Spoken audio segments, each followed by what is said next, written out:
एक गरीब आदमी बद्दू रात के वक्त वो कहीं बेचारा सुबह से चला था, मदीने पहुंचते उसे रात हो गई। उसने डरते हुए ना खैमा बार लगा लिया। जहां रात हुई ना, आधी रात हो गई, 1-2 बजे समझ ले पहुंचा मदीने, तो उसने बाहर ने खैमा लगा लिया। बीवी उसकी उम्मीद से थी, बच्चे की विलादत का वक्त करीब आ गया, बीमार हो गई, उसने खैमा लगाया। बीवी अंदर है, हजरत उमर फारूक गश्त पे थे रात को, साथ एक गुलाम था। हजरत उमर फारूक रज़ी अल्लाह ताला अन्हु कहने लगे वो आग जल रही है थोड़ी सी, पता करो कौन है। तो आपका गुलाम पता करने गया तो बद्दू ने डांट दिया, कहने लगे जाओ तुम्हें क्यों बताऊं। हजरत उमर खुद गए, कहने लगे मुसाफिर भाई बता तो सही। कहने लगा जी छोड़े, मैं आपको क्यों बताऊं, मैं कौन हूं, कैसे आया हूं। फरमाया खैमे के अंदर से कराहने की आवाज आती, कोई दर्द से चीख रहा है, बता हमें बात क्या है। कहने लगा जी मैं फलां बस्ती फलां इलाके का एक गरीब हूँ, अमीरुल मोमिनीन उमर फारूक से मिलने आया हूँ और रात हो गई है तो यहाँ खैमा लगाया है, सुबह मैं उनसे मिल के चला जाऊंगा। तो रात को तकलीफ देना पसंद नहीं किया, तो मेरी बीवी उम्मीद से थी, अब बच्चे की विलादत का वक्त करीब है, पास कोई नहीं। हजरत उमर कहने लगे तू ठहर, मैं अभी आया। चेहरे पे नकाब है, उसे बताया नहीं मैं ही अमीरुल मोमिनीन। उमर दौड़े गए, अपनी जौजा से कहने लगे अगर तुझे बहुत बड़ा अजर मिल रहा हो तो हासिल करेगी। क्या करूंगी। तो कहने लगे चल फिर मेरे साथ, बहुत बड़ा अजर है। एक दोस्त के यहाँ विलादत का वक्त है, जरूरत की चीजें साथ ले लो।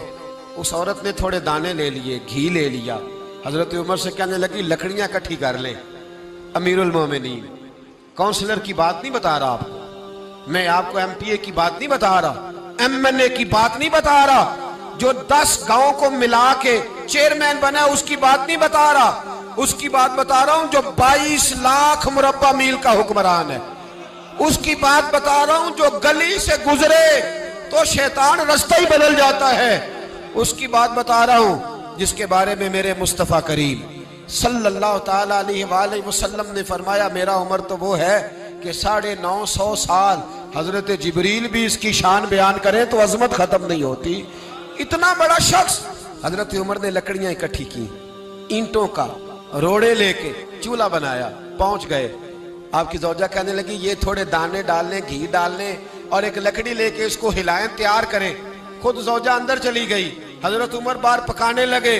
वो बद्दू कहता है मैं इस तरह का उनके साथ बिहेव करने लगा जैसे वो किसी चौकीदार के साथ नहीं करता। मैंने समझा ये उमर ने चौकीदार रखे आने जाने वाले मेहमानों का। मैं कभी पानी का प्याला मांगता, कभी कोई बात, उमर दौड़े जाते, कभी पानी लाते। ओ मुसलमानों, ओ मेरे रसूल के गुलाम अजीजो, हजरत उमर फारूक। वो गुलाम कहता है मैं उमर से कहता, मैं कहता गुलाम पानी ला, तो उमर दौड़ के पानी लाते। मैं कहता तुझे घी पकाना भी आता है, पहले भी कभी पकाया है? तो उमर फरमाते कोशिश तो कर रहा हूं। मैं कहता पहले भी कभी तेरी बीवी ने ये काम किया है? तो हजरत उमर कहने लगे मुझे याद नहीं, पूछ के बताऊंगा।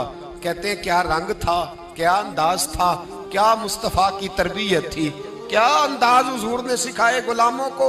ये किस तरह का अमीर है कि ये हंडिया पका रहा है, फूंके मार रहा है एक गरीब के लिए, देहाती के लिए जिसे जानते भी नहीं। अंदर उस शख्स की बीवी के यहाँ बेटा पैदा हुआ तो हजरत उमर की बीवी अंदर से बोल के कहने लगी अमीरुल मोमिनीन मुबारक हो, आपके दोस्त के यहाँ बेटा पैदा हुआ है। जब कहा ना अमीरुल मोमिनीन मुबारक हो, तो वो शख्स कहता है मेरे हाथ कांपने लगे और मैं इस तरह दौड़ा कि मेरी पगड़ी गिर गई। मैं दौड़ा तो उमर ने बुलाया, कहा किधर जाते हो? कहने लगा आप अमीरुल मोमिनीन हैं, आप अमीरुल मोमिनीन, आप उमर हैं। कैसरो किसरा जिसके नाम से कांपे आप वो हैं, जिसे मुस्तफा ने दुआ मांग के अल्लाह से मांगा वो वाले उमर है आप, जिसके लिए अलीउल मुर्तजा फरमाते हैं मैं रोज दुआ करता हूं वो वाले उमर है, जिसके बारे में अबू बकर सिद्दीक ने फरमाया था कि मैं अल्लाह से कहूंगा मौला जो तेरे महबूब की उम्मत के हक में सबसे बेहतर था मैं उसे खलीफा बना के, वो वाले उमर है। उमर अमीरुल मोमिनीन की बीवी वो तो खातून अव्वल होती है, वो तो मलका होती है, और तेरी बीवी दाई बनकर एक गरीब के बच्चे के पास बैठी रही है विलादत के वक्त। उमर अमीरुल मोमिनीन होके तेरी दाढ़ी सारी धुएं से भर गई, तो ड्यूटी करता रहा। तो सैयदना उमर रो पड़े और उस बद्दू को सीने से लगा के कहने लगे तुझे पता नहीं तू कहाँ आया है, इस शहर का पता है? उसने कहा हुजूर कहाँ है? फरमाया ये मेरे नबी का मदीना है, ये मुस्तफ़ा का मदीना है। यहाँ अमीरों का इस्तकबाल नहीं होता, यहाँ गरीबों के इस्तकबाल होते। यहाँ हुजूर ने इस स्टेट पे मेरे रसूल पाक ने वो वाला रंग दिया है कि अब गरीब सर उठा के जीने लगे हैं, अब मजदूरों को इज्जतें मिलने लगी हैं, अब यतीमों ने सर उठा लिया है कि हमारा कोई